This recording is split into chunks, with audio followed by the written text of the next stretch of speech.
Hey, all you cool cats and kittens. Welcome back to the Shallonterage. Today, babies, we're talking about Tiger King. I got on my sort of animal print caftan and a swimsuit. I'm going to the beach after. And we have been waiting for this. And I know you guys have been waiting. This is the third time I've recorded. It's sound issues. We're going to get right this time. This is happening. And I thought long and hard about what can we talk about with Tiger King? Because on one hand, it's just like, what the fuck? Like, what the fuck? But then I started to do some research and I read a lot of articles by psychologists and researchers and stuff about this. And I started to get a sense of a common thread running through all the characters in this show. Because initially I was like, is Carole like a murderous psychopath? Is Joe is he? How does Doc Antle fit in this? But through the research, I learned that there was one thing that all of these people had in common, and yet it manifested differently in each one of them: narcissism. Narcissism is something we hear all the time. Oh, my ex was a narcissist, she's a narcissist, blah, blah, blah, blah, blah. It's a very easy term to apply, and it's like in that Seinfeld episode, it's like, define irony, and you're like, but you know it when you see it. Like, narcissist, what is the clinical definition? But even though we think we know what it is, I'm going to break down the clinical definition. I'm going to source an article from a doctor who I love. I love where she's going with this. We're going to talk about the pathology of all of these people, Doc, Carole, and Joe. And then we're going to explore this theory that is bananas. It is bananas. And I don't think you guys have heard this before. I haven't heard this before. But it could explain a lot about the behavior of all of these people. It has to do with poop. It's crazy. But first, just want to remind you guys that if you have a love question of your own or want to talk to me privately one-on-one about any little thing, find me on my website, shallonlester.com. Also, be sure to follow me on Instagram at shallonxo, where I let you weigh in on the next topic. And if you want like a video shout out or a pep talk, a birthday wish for a friend who you can't be with right now, head to Cameo and book me for a little video as ShallonXO. So I did a lot of research on this, stumbled upon this doctor named Lindsay Weisner. She's a psychologist out in Long Island. And she broke down, first of all, not only what a narcissist is, because like I said, we need to get a good definition of the term, right? And for our own selves, because you might be thinking, Shallon, what are we going to learn about this today? What are we going to get from ourselves? You will encounter a narcissist. You may even be one yourself. Very rarely do all of us feel completely compelled to do the absolute perfect right moral thing all the time. We're like, because we're survival animals. And we think my survival is going to be better, whether that's financial survival, social survival, health survival, if I maybe step in front of that person, step over them, use them for what I need. But that's what separates us from animals, is we have choice. We have the power of choice. And we say, no, I don't do that. I have a set of rules for my life, and we've talked about that in a recent video, how governance, and we talked about this in the podcast this week, governance is the key to success. I have rules for myself. I have rules for my conduct. I have rules for how I interact with people, And so you can overcome like kind of your basal instinct, but if you become aware of it, and if you're in therapy, and if you have that emotional toolbox to deal with it. But I want to hear what Lindsay, because she describes it so well. I am willing to drive to Long Island to be her patient. Be like, hi. Stalking her. So she breaks down what a narcissist is. A narcissist is someone with an inflated sense of self-esteem, or as I like to think of it, the human equivalent of those yummy Ferrero Rocher hazelnut chocolates. Crunchy and crispy on the outside that hides a soft center. The narcissist has to appear all-knowing, all-powerful, always in control, because that was their survival skill for how powerless they felt in the past. Self-esteem in children is directly related to parental warmth. In this case, the parent, however, is more interested in their child being the best. Warmth and love are conditional, and a child's sense of self is related to accomplishments. Narcissists are preoccupied with power and success, since as a child, their success brought them love. They're entitled and arrogant and think nothing of taking advantage of other people, since they believe that their own uniqueness puts them at an intellectual level that can only be truly understood by other fantastic people. Now, you're probably thinking, Joe Exotic, right? Joe Exotic. But actually, all three of these key players exhibit this exact same pathology. This inflated sense of self-esteem. Joe, we see how that manifests as this sort of celebrity. He's a singer. He's running for governor. He's pulling dick all over the place. He is the king of the castle, right? Tiger King. That's his thing. Doc manifests this as a guru in this cult-like Svengali power over young, impressionable, virgin women, right? Carole manifests it as this hippy-dippy savior, right? I'm just here for the altruism. I'm just trying to help. And we're going to touch on this later if it doesn't escape my brain, but altruism is actually a trait of narcissists a lot of times. Joe in the show cooked Thanksgiving dinner for the community for no reason, and he does it every year. Carole tries to rescue these cats. You know what? We'll get there in a minute, because she's a fucking nightmare. And a lot of times you see narcissistic people do things that are altruistic. It's because they get an emotional payout from that. And you know what? Who cares? Who cares if a narcissist does something nice? I don't give a shit what motivates someone to donate money or help the homeless or open up a shelter. I don't care. I don't care if it's a tax write-off. I don't care if it's like pure saintly calling from God. The ends justifies the means. So good for them. Good for them. If there's an upside to an otherwise not great personality disorder, awesome. But one thing I gotta say about all these people, fuck all of them. I don't like to use the word evil a lot, but I believe these people are as close to evil as you're gonna get. They abuse animals. Animals. What is better on this world than an animal? Nothing. Nothing is better than an animal. Even the animal you hate the most. Not bugs. Not bugs, obviously, but like real animals. I find it so deeply disturbing that people are like romanticizing Joe and celebritizing him and, oh, I'm going to go as him for Halloween. Would you go as Hitler? Would you think that's appropriate? Because to me, I think it's a very slippery slope. It's like there's a lot of very similar things. It's my way or the highway. You get in my way, you're eliminated. That's not an okay person to emulate. It's not cute. And Joe is in prison for animal abuse. 17 counts of animal abuse. And from what we've all gathered watching that documentary, and it is hard to watch, and the follow-up is also hard to watch. The Joe McHale hosted one, like when I think Rick was telling the story about how he shot that woman's horse, I cried. That was the worst thing I've ever heard in my life. That's the worst thing I've ever heard. And these are not people that deserve our respect. Carole doesn't deserve our respect either.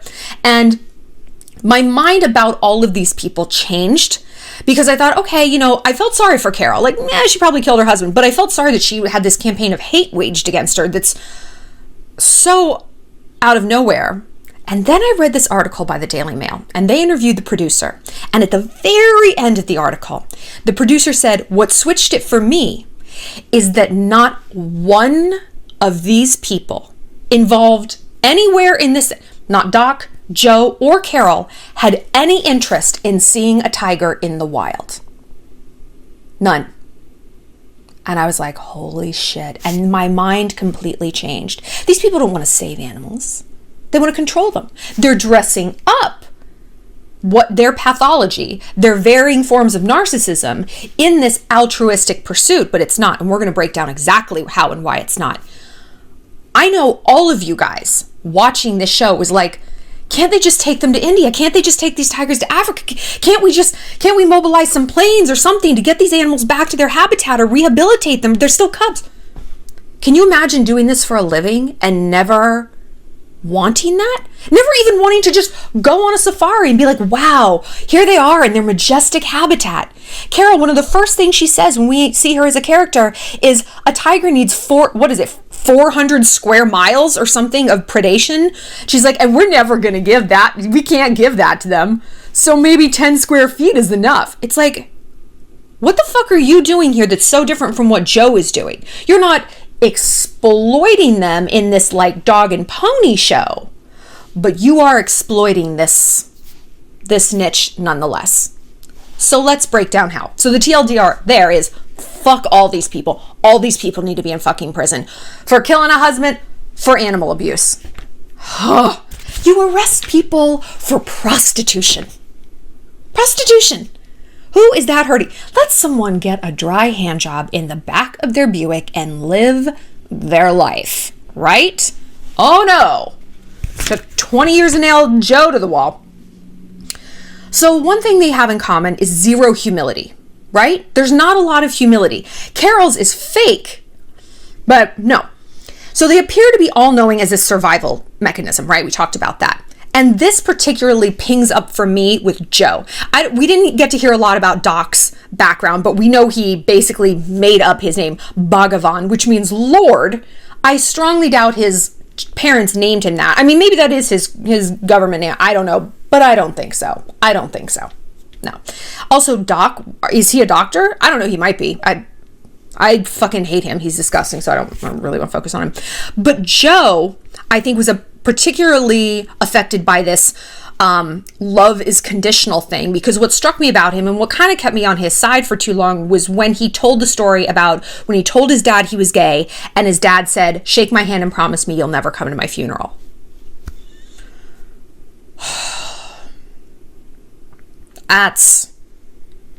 I hope people like that don't call themselves Christians. That's not a Christ-like thing to do. It's not. Christ is about love, you know? Every religion, at its core, should be about love. Feeling it's awful. So that, to me, was propelling Joe's need to be better, best. See, Mom? See, Dad? Fuck you. Look at what I'm doing. I'm the Tiger King. Well, you don't love me. It doesn't matter. So many people, they're simply trying to outrun the lost love of their parents, you know, and it manifests in a variety of ways, whether they become a troll on the internet, whether they imprison animals, who knows? And, okay, right. Then there's a sense that, like Dr. Weisner was saying, they can only be understood by other amazing people, right? You don't understand. No, you're not on my level. You're not. I'm the Tiger King. I'm Doc. I am Carole. And you might be thinking, well, does Carole really fit into this? Okay, look. One thing that these narcissists have in common is they use other people to get what they want. We see how Joe did that. Meth, threats. He preyed on poor people. You know, there's that scene he went down to the gas station, took this like meth addict, and he's like, you want a job? I'll give you a trailer to live in. You know, you gotta eat rotten hot dogs off the back of a truck, but I'll give you a job, you know? So he preyed on very vulnerable people who didn't have a sense of family. They didn't have a sense of belonging. Even one of his many husbands, that man has had 3 husbands. I have only had one. That is sad. Travis, I learned a lot about Travis after he died, and then they interviewed his mom. That woman is not doing great. She seems to have some, you know, substance issues maybe of her own. She's just a broken bird. And you're like, okay, I can see how this kid didn't feel like he had a family, you know? And Joe preys upon people like that. Doc preys upon people like that. Young virgins. They're like, oh my God, baby animals. And this like very powerful man has chosen me. And okay, he's telling me what to wear. And okay, I have to live in a cockroach infested horse trailer or barn. And okay, I have to work 12 hours a day, but I'm a family here. People love me and I have value here. Our desire to be socially included is many times stronger than our instinct to survive. Isn't that crazy? And that's why people didn't leave these situations. That's why even when Saf, I feel like during the documentary, Saf went by she and now post, it's he. So we will respect those pronouns. Let's go with he. He got his arm ripped off. And most people would be like, fuck you, I'm suing. Like, this is a fucking nightmare, right? Or they would see something like, the guy at the beginning, Eric. He's like, I'm just a fucking redneck. Oh, love him. But he saw all of these atrocities being committed, the killing of the animal, the murder. Let's not use a cutesy term like euthanize, put down. He murdered these animals, right? Why didn't he go to the authorities? Why didn't Saf sue? It's because that was their community. And to leave that tribe and be out on their own in the world with no tribe, humans don't take that. We would rather die in a tribe than survive on our own. A lot of times, we're humans and we're pack animals, we're tribes people. Like social inclusion needs on the Maslow's hierarchy of needs is very, very close to the bottom. It's a big foundation, you know? And then with Carole, she also created this tribe with those, as Dr. Weisner described, those poorly colored, boxy, itchy t-shirts. Like, she categorized her tribe in like, blue shirt means you're up here, red shirt means I'm here. And again, this all has the same idea of getting people to do the work for you, but approaching it from completely different angles. But it all adds up to the same thing. We're a family now. You are here under my protection. I look out for you. But can you clean up all the tiger shit? And can you go murder that thing? And can you just lose an arm? Would that be fine? You sit there bleeding. I'm going to go put on my like homemade Etsy ass Bret Michaels Rock of Love EMS jacket that I just have and prioritized putting on that while my employee was bleeding and had a limb dangling. That was Joe's priority in that morning. So it's important to see, who these people took advantage of. Doc took advantage of young girls and virgins. Joe took advantage of drug addicts and wayward young men who, sometimes straight, who had no place in this world. Or maybe they were bi and they didn't know how to like navigate that. Or maybe they were gay and they didn't know how to navigate that. And Joe's like, here's a whole family where you're going to be so included. And you're going to get to pet baby animals. Like, fuck. That's crazy. And Carole looped in actual animal lovers, good people who thought she was doing something that was the antithesis to what was going on at Joe and Doc's place. But like I said, it kind of wasn't. I don't understand why those animals had a way better life than the ones who were at Joe's place. Maybe they did. I don't know. But did anyone else kind of get that impression? Are you like, why is Carole positioning herself as this like freedom fighter? She's not returning these animals to their, thing. She was fighting for not having the breeding program. I don't think she was breeding these animals, but she got some issues. So, one thing that was also interesting about narcissists is that they have trouble forming bonds. Now, you might not think that, right?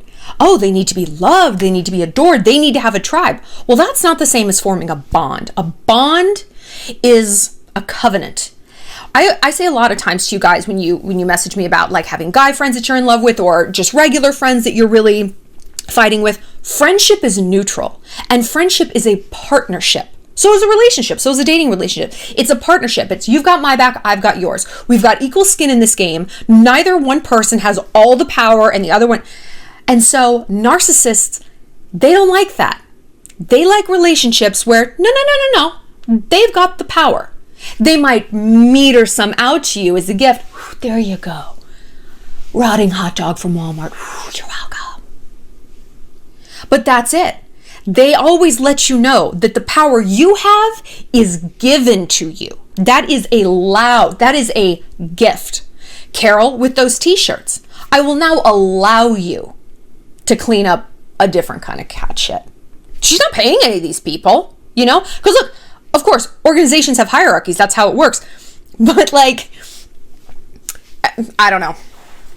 I think she's fucked up. So that concept that narcissists can't form a lot of bonds, that contributed to this war they all got in. Because smart, healthy people would have been like, hey, we're all in this together.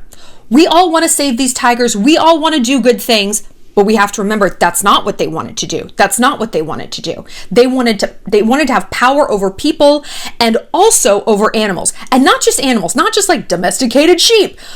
Animals that were not supposed to be lorded over. Animals that were not supposed to be controlled. Truly the wildest of wild animals.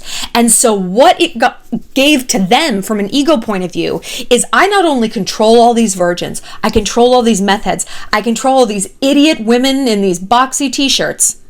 I control the king of the fucking jungle. I am bigger than nature. I am perhaps bigger than God. I am my own God. Right? And that comes out in a lot of different ways. And so had they really been in this for the right reasons. Conservation, I'm rescuing animals, like, you know, that company, The Gentle Barn, where they take in like abused animals and stuff like that. They like to partner with people. They like to do collaborations. We're partnering with this charity and this guy over here, and we're talking and we're collaborating, because it's not a control-based thing. It is for the people of Tiger King, and that means there can only be one. Why? It goes back to that childhood thing. I gotta be the best. I gotta prove something. It's not enough that I succeed. Others must fail. Others must fail. Oscar Wilde said that, and it's my life's motto. It's great. So they needed to wage war against these other people. For Joe Exotic to think that Carole Baskin even existed, because I think the reason people were on her side for a really long time, it's like she wasn't doing anything to this dude. Like there were no personal attacks. She obviously didn't agree with what he was doing at his zoo and was trying to get that shut down. But his reaction was so over the top. Why? Now, on one hand, you think, well, this bitch was coming for him. Okay. I mean, she was and she wasn't. It's because a narcissist, they don't just get hurt, their identity is lost. And I talk to you guys about this all the time, is we cannot wrap our identity up in a man, right? We can't give up all of our friends, all of our family, all of our hard work, our workout routine, our school, our career, blah, blah, blah, because then he's it. And if he leaves, oh, brother, he doesn't just take your heart, he takes your ego. And your ego, as in your sense of identity, your sense of self. Who would I be without this person? Who am I? You know?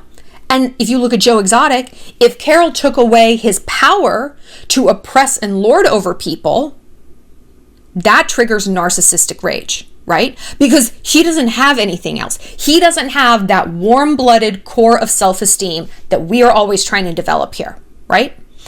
We don't want to lose things in our life that we care about. And no, we don't want to lose things in our life that we have a modicum of control over. Our careers, our physical health, you know, like some of our relationships. But if they did go away, I mean, be wounding, but we wouldn't fly into this narcissistic rage where we're hiring hitmen, right? That's not typically how most of us deal with things. Not how most of us deal with things. And so when we're dealing with people in our real life, I think it's important to observe how they react when they don't get what they want. When someone's trying to take something from them, and you observe, it's like, is their heart hurt or is their ego in a rage right now? You know? And if it's the latter, you got to ask yourself, well, what role do I play in their life? Because if you're dealing with a narcissist, you play a role. You play a role. You might not know it, and you might not acknowledge what role you play, and if you do, you probably don't like it, but there is one. These people don't keep people around who can't do anything from them. They're parasitic. So, Carole, and this is what we're going to talk about, the murder. The murder. Dr. Weisner's theory is that Carole's husband was going to leave her right before her fame peaked. Right as she was on the precipice of getting what she wanted. And she acts very like, oh, am I YouTube famous? I don't know. It's crazy. Oh no, bitch. That was calculated. That everything that woman does is calculated, right? And she couches it on this like, I don't just have a million caftans with tiger print on it. Flower crowns, bicycles. No. You gotta be able to see the forest for the trees and see through these people's bullshit. And that's what we do here on this channel. I'm trying to give you the tools to be like, aha, so that we don't get bamboozled by these people. Because we, who have good hearts and want the best for animals, for God's sakes, like, we try to give these people the benefit of the doubt. Oh no, it was just their this, it was their that. You know what? Even if people did have an upbringing that's difficult, parents who didn't love them, I don't care. That is not an excuse to murder animals, to oppress others, to spray hatred out into the world. We've all got our sad songs to sing. Sorry your dad missed some t-ball games, Joe. I don't know what to tell you. So back to Carole. Her husband was thinking about leaving her at the precipice of fame, and she knew that if he did, all her money would go, all her backing would go. She couldn't afford to take care of like 40 fucking tigers. You know how expensive that shit is? And she also knew that if he would leave, it wouldn't just hurt her. It would trigger that narcissistic rage. It would trigger that removal of identity, of power, and of agency in the world. There was no chance she was going to achieve her ultimate goal, which was to be best and fuck everyone who never believed in her. And so he had to go. I'm not going to adjudicate on whether or not Carole killed her husband. I don't even think it needs to be said. It's so obvious. Maybe he did. Maybe he did just fly off into the sunset. Can you imagine if he's like in Belize or something? He's like, what kind of documentary? Well, shit, I'm going to get back on there. Actually, no, he'd be like, I'm never coming back. I want that bitch to suffer. Like either she was framed so hard and so good, or she's a murderer, you know? It's weird how like cut and dry it is, you know? Like there's no other theories. It's not like, oh, he got picked up by a hitchhiker and sold into sex slavery. Like, probably not. So now, I want to talk about this theory. You guys are gonna, and okay, maybe you guys have heard this. There is a single-celled parasite called Toxoplasma gondii. Toxoplasma gondii is found in the poop of felines, fecal felines, all the way from a teeny tiny baby kitty to a big-ass tiger. And as you can imagine, the larger the cat, the more the parasite and the stronger the parasite is. This parasite is inhaled from the poop. So if you're picking up a litter box, whether it's for a cat or a tiger, you may potentially be exposed to this parasite. And I was telling this to my mom, she's like, oh yeah, they tell pregnant women not to be around cats and pick up cat poop. I was like, well, I don't have a cat and I'm not pregnant, so I can, forgive me for missing that tidbit of advice. Like, I'm sorry. But check out some of the things that this parasite can do. Multiple studies have shown that this parasite then disseminates all around your body and most specifically into the brain, right? And it comes out with neurological and behavioral issues. I'm gonna be looking at my notes because this is hard to memorize because it's wild. The effects are higher in drug users, irrespective of what kind of drug you're using, and alcohol also counts. It increases testosterone. And what does testosterone do? Makes you wanna fuck. People with high testosterone levels are more likely to have multiple partners. Gee, who does that sound like? Doc? Right? Hostile and violent behavior is also increased, especially in women. They are more likely to be murderers if they have been infected with this parasite on the brain level. Huh. There's more. A 2006 study led by Emil Coccaro at the University of Chicago reported that people with rage disorder are twice as likely to have latent toxoplasmosis. It's also been found that people are twice as likely to have on-the-job injuries if they've been infected with toxoplasmosis. Look at Saf losing their arm, right? A study from 2014 found that inmates in a Durango City jail were more likely to have toxoplasmosis than the general population of the same city. So that makes you think, okay, are they more likely to be incarcerated? Are they more likely to be criminals? Are they more likely to be violent? A 2018 study conducted by Peter Johnson at the University of Colorado said toxoplasma infection is associated with increased entrepreneurial behavior. People with toxoplasmosis are nearly twice as likely to have started their own business than people who don't have it. Look at how entrepreneurial all these people were. Joe and his condoms and his songs and his maple syrup. Carole was very enterprising. Doc was certainly very enterprising. Could it be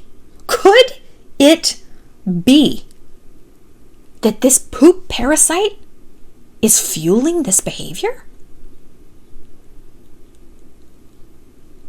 Let's say that it is. Let's say that all of this is literally down to poop.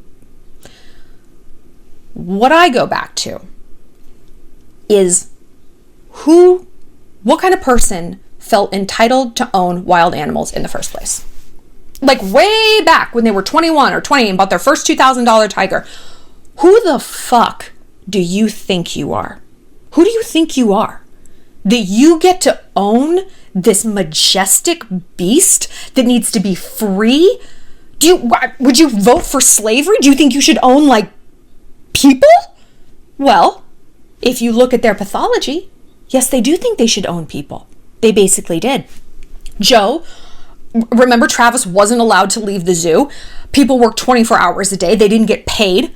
Doc, same with them. They worked like 20 hours a day, no break. Carole, fake employed people. They just worked for her for free. Slave labor. So, yeah. So I think we can only blame so much on feces. That's just a pretty good life motto. You can only blame so much on feces. Should that be my next merch drop? Warm-blooded. May the bridges I burn light the way. You can only blame so much on feces. Yep. Shallon Lester, fall, winter. But so maybe this toxoplasmosis like amped everything up, because certainly everyone involved in this documentary was like a little cookie, kind of cookie. But there was something fucked up about them in the beginning that made them think it was okay to even go down this path. And it was interesting that like at the very end of the documentary, they did some flashbacks of Joe when he was like first starting out, and he's like, this is about conservation. These animals deserve to be in a wonderful environment, and we have to teach people that it's not okay to own them as pets. I mean, he was like, oh yeah, he was like Jeff Corwin or something like that. You're like, yes, you're a conservationist, and it's like, bro, what made you flip like this? I think it was their narcissism, like wounds from the childhood, that they just got this taste of power and they couldn't get enough of it. Absolute power corrupts absolutely. And again, there's only so much you can blame on poop. It's something inside them, because we all could go out. I mean, fuck, we've learned we could go out and buy tigers and all this stuff, which is truly horrifying. I mean, that's, I think, what's so fucked up about this is so many redneck people out there, and not just redneck, assholes, are like, oh, $2,000 for a tiger. I can get a tiger. Fuck you, dude. Fuck you. You know what? I hope someone puts you in a cage one day. And to wrap this up, I'm glad that's where Joe Exotic is. I don't think he's charming. I don't think he's kitschy or amusing. I think he's awful. He is exactly where he belongs. I don't think he should get out of prison. He shouldn't get a new, trial. He's an animal abuser. I think Doc should be in prison with him. Throw her bitch ass in too. It's It's time to see what it's like on the other side of the cage. Right? And just because these people have moments of clarity and awareness, like it got to me when Joe at the end of the documentary said he had let his gorillas or chimps, I think, out, and they were like hugging each other, and he was crying. He's like, I kept them apart for 10 years. I did that. Narcissists aren't sociopaths. And it's not that they don't have a conscience. I mean, sociopaths can be narcissists, but not all narcissists are socies. There's definitely some overlap in that Venn diagram, but like, I see more humanity in Joe than I see in Carole, because remember how that bitch laughed talking about her husband disappearing. I haven't talked to him. No, I don't know. I truly can't conceptualize anything worse than a loved one going missing and just not knowing. Can you imagine? We know how we feel when we get ghosted, let alone like my husband is gone. And not only gone, people think I killed him. That would not be something I would be amused at 20, 30, 70 years later. It would be horrible for me. And the fact that that's how she's like, I don't know. Nonverbal communication is 98% of communication. And you look at her and that bitch is unbothered. Oh, you're accusing me of that? That's crazy. Walking her husband around in their wedding photos on a leash, control issues. Like, this is all pointing towards that pathology. So if you went into this thinking, oh, Carole probably murdered her husband, but she really likes these tigers, she is not so different than Joe and not so different than Doc. These people are all cut from the same cloth. I'm not going to even get into Jeff Lowe. If Bret Michaels does not play him in the movie, I just don't know what I'm going to do. He's got to. He's got the wardrobe already. I want to know your guys' thoughts on this. I know we didn't cover it all. There's like so much to unpack with Tiger King. We didn't really talk about the other people. And we can do it. We can do another 2 video. We can do more. I've got more caftans, don't you worry. But I want to know what you guys think. Let me know in the comment section below, and click like and subscribe for new videos. Like I said, I'm not sure I'm going to do one every single day, but I'm going to try to do about 5. You know, I need some chill in my life. And if you have a love question or a dating question, any friendship, whatever, you just want to talk about tigers, find me on my website, shallonlester.com, and click Get Help. See you later, cats and kittens.